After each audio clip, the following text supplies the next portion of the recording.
बिस्मिल्लाहिर्रहमानिर्रहीम। अस्सलाम वालेकुम। कभी कभी अल्लाह ताला हमारा दिल ऐसी ख्वाहिशात में लगा देता है जिनका मिलना हमारे नसीब में नहीं होता।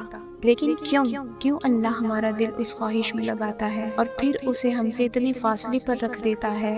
क्यों इतना दूर कर देता है कि उसे पाने के लिए हम जितनी दुआएं करते हैं वो उतनी ही हमसे दूर होती महसूस होती है?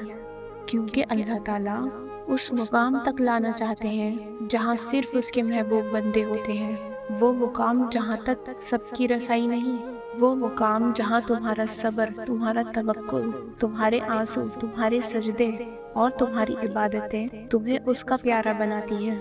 और हर कोई तो उसका प्यारा नहीं होता ना। और तब मांगते मांगते तुम उस रास्ते पर चल पड़ते हो जिसके आखिर पे वो तुम्हारा मुंतजिर है। अक्सर हम भूल जाते हैं अल्लाह को, उससे बातें करना भूल जाते हैं, नमाज छोड़ देते हैं, भूल जाते हैं कि वो हमें देख रहा है और गुनाह कर बैठते हैं। भूल जाते हैं कि उसकी मोहब्बत के बिना इंसान महज एक वजूद है, जिंदगी के बगैर वजूद जिसमें अल्लाह की मोहब्बत नहीं। हम भूल जाते हैं उसकी रहमत की चादर को, मगर वो नहीं भूलता। कहीं भी, किसी भी जगह, किसी भी हाल में, हर लम्हे वो नहीं भूलता। उसको तुम्हारे गुनाहों से भी फर्क नहीं पड़ता। अगर तुम एक बार उसकी जानिब लौट जाओ, आसमान की ऊंचाई जितने गुनाह लेकर भी उसके पास जाओ ना, तो बस वो आंसू के एक कतरे से ही माफ कर देता है, सब भुला देता है। मगर मोहब्बत करना नहीं छोड़ता, ऐसी मोहब्बत करता है वो। कभी अल्लाह से मोहब्बत का इजहार किया है तुमने? कभी अल्लाह को बोला है कि या अल्लाह, मुझे आपसे बहुत मोहब्बत है? कभी अल्लाह ताला को बोला है कि आज मैंने आपको बहुत याद किया?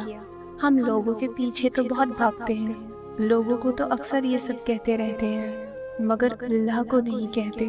कहते भी हैं तो बहुत कम। कभी कभी हम अपने आप में इतना गुम हो जाते हैं कि अल्लाह को ये भूल जाते हैं। शायद इसीलिए इकबाल ने कहा है कि नमाज भी पढ़ते हैं तो फिर से गुनाह करने के लिए, और अल्लाह ताला इंतज़ार में होता है कि कब हम उसे याद करते हैं, कब उसे वैसे पुकारते हैं जैसे पुकारे जाने का हक है। जब हम अल्लाह को इस हद तक याद करेंगे तो मौजज़े कैसे नहीं होंगे। जब तुम अल्लाह को जानने की, उसे ढूंढने की तमन्ना करते हो ना, तो अल्लाह तुम्हारा दिल सुकून ढूंढने में लगा देता है। माथा जब सजदे में जाए नमाज पर टिकता है, तब आंखें बंद किए दिल से आवाज़ आती है, सुबहान रब्बियल आला। जब तुम्हें अल्लाह को खोजने का रास्ता नहीं मिलता, तब अल्लाह खुद तुम्हारे सामने आता है, यकीन बनकर, दिल का सुकून बनकर, तारीकी में मौजज़ा बनकर। हम जो चीज़ मांगते हैं ना अल्लाह से, वो अल्लाह को पहले से ही मालूम होता है। हम जिस चीज़ में तड़पते हैं ना, अल्लाह ताला पहले से ही उस तरफ से वाकिफ़ होता है कि हम ये मांगेंगे अल्लाह से।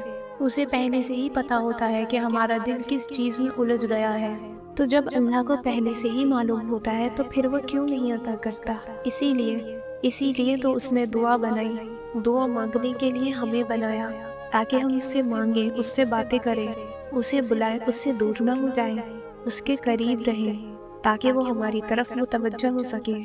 हम उससे मांगे और इन्हीं बातों बातों में वो हमारा उलझा ज़हन उस चीज़ से हटा दे।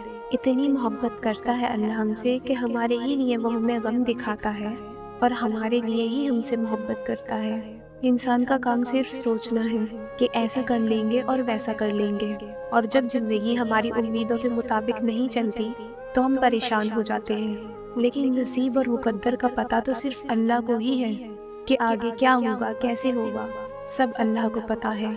हमारे तो सिर्फ अंदाजे ही होते हैं जिंदगी को लेकर, पता तो किसी को कुछ भी नहीं होता। तो कल को लेकर परेशान क्यों हो? क्यों ये सोच सोच कर फिक्रमंद हो कि क्या होगा? जहाँ चीज़ें इंसान के बस से बाहर होने लगे, वहीं पर दुआओं का दर्ज चलने लगता है।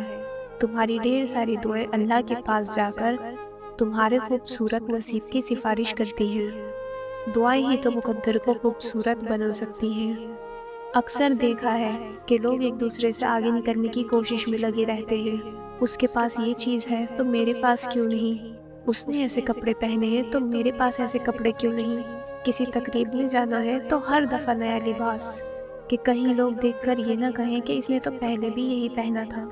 ایک دوسرے سے حسد رکھنا، سب کچھ عام ہو گیا ہے اب تو، مگر کوئی بھی اس چیز میں ایک دوسرے سے آگے نکلنے کی کوشش نہیں کرتا کہ اس کا اللہ سے کیسا تعلق ہے۔ اپنے اور اللہ سے تعلق مضبوط بنانے کے لیے کوئی جتن نہیں کرتا۔ دنیاوی چیز کی تو سب نقل کرتے ہیں، مگر اگر دوسرا انسان اللہ کے قریب ہے تو ہم کیوں نہیں؟ وہ اگر اللہ کے لیے نماز پڑھ رہا ہے تو ہم کیوں نہیں؟ آج کل لوگوں کو صرف دنیا کی لالچ ہے۔ اگر یہی لالچ نیکیاں کمانے کی ہوتی تو دنیا میں برائی کے لیے جگہ کم پڑ جاتی۔ آنسو بہت خاص ہوتے ہیں۔ ہم اکثر مسکرا تو کسی بھی بات پر دیتے ہیں، مگر آنسو بڑے سنبھال کر رکھتے ہیں۔ اکثر لوگوں کے سامنے انہیں بہنے سے روک لیتے ہیں۔ ہر شخص کو ہم اپنا آنسو نہیں دکھاتے کیونکہ وہ اتنا خاص نہیں ہوتا، مگر یہ آنسو ہم اپنے رب کے سامنے نہ تو روکتے ہیں اور نہ ہی روک سکتے ہیں۔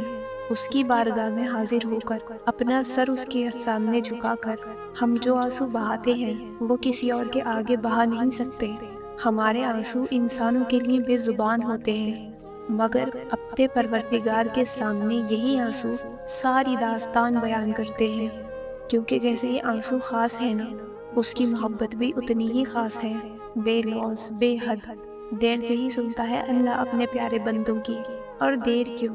تاکہ وہ پیار سے، بہت دھیان سے، بہت محبت سے اپنے پیارے کی سب باتیں سن سکے، کیونکہ اسے اس بندے کا سننا بہت پسند آ جاتا ہے۔ وہ چاہتا ہے کہ بار بار یہ بندہ مجھ سے مانگے، اور پھر اللہ تعالیٰ اس کے لیے آخر میں ایک تحفہ تیار رکھ دیتا ہے کہ وہ اسے اس انتظار کے بدلے میں وہ تحفہ دے، اور وہ بندہ اتنا خوش ہو جاتا ہے کہ جو تکلیف اسے تھی وہ بھی بھول جاتا ہے۔ اللہ اب بھی جانتا ہے اور اسے آگے بھی سب پتہ ہوگا۔ تم جس حال سے گزرے ہو یا گزر رہے ہو اور کیسے پہنچے ہو یہاں تک، اسے سب خبر ہے۔ کچھ لے لیا ہے تو یہ سوچو کہ دیتے وقت وہ تمہارے ہر ادھورے خواب کا خیال رکھے گا، اتنا دے گا کہ غم بھول جائیں گے، بس خوشی یاد رہے گی۔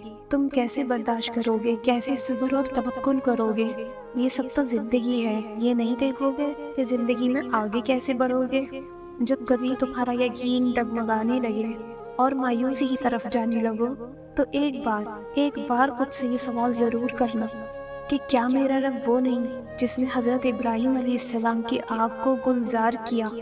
کیا میرا رب وہ نہیں جس نے حضرت یونس علیہ السلام کو مچھلی کے پیٹ سے زندہ نکالا؟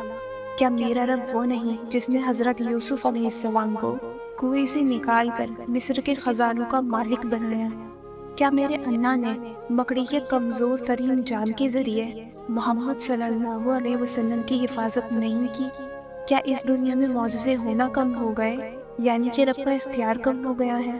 نہیں، میرا رب تو ہر چیز پر قادر ہے۔ معجزے آج بھی ہوتے ہیں۔ کیا تم رات اور دن کے عدل بدل کر آنے کو جھٹلاتے ہو؟ کیا یہ رب کا معجزہ نہیں؟ تم یہ سوچو کہ میرا بھی وہی رب ہے جو ابراہیم علیہ السلام، حضرت یونس علیہ السلام، حضرت یوسف علیہ السلام اور پیارے نبی صلی اللہ علیہ وسلم کا رب ہے۔ کیوں رک گئے ہو؟ کیوں ادھورے قصے پر ہی یہ سوچ لیا کہ زندگی ختم ہو گئی ہے؟ کیوں خود کو اتنی بے چینی میں ڈال رکھا ہے؟ حقیقت اور وسوسوں میں بہت فرق ہے۔ تمہارے وسوسے جس چیز سے تمہیں خوفزدہ کرتے ہیں، تمہارے رب کے پاس ان سب وسوسوں کا حل موجود ہے۔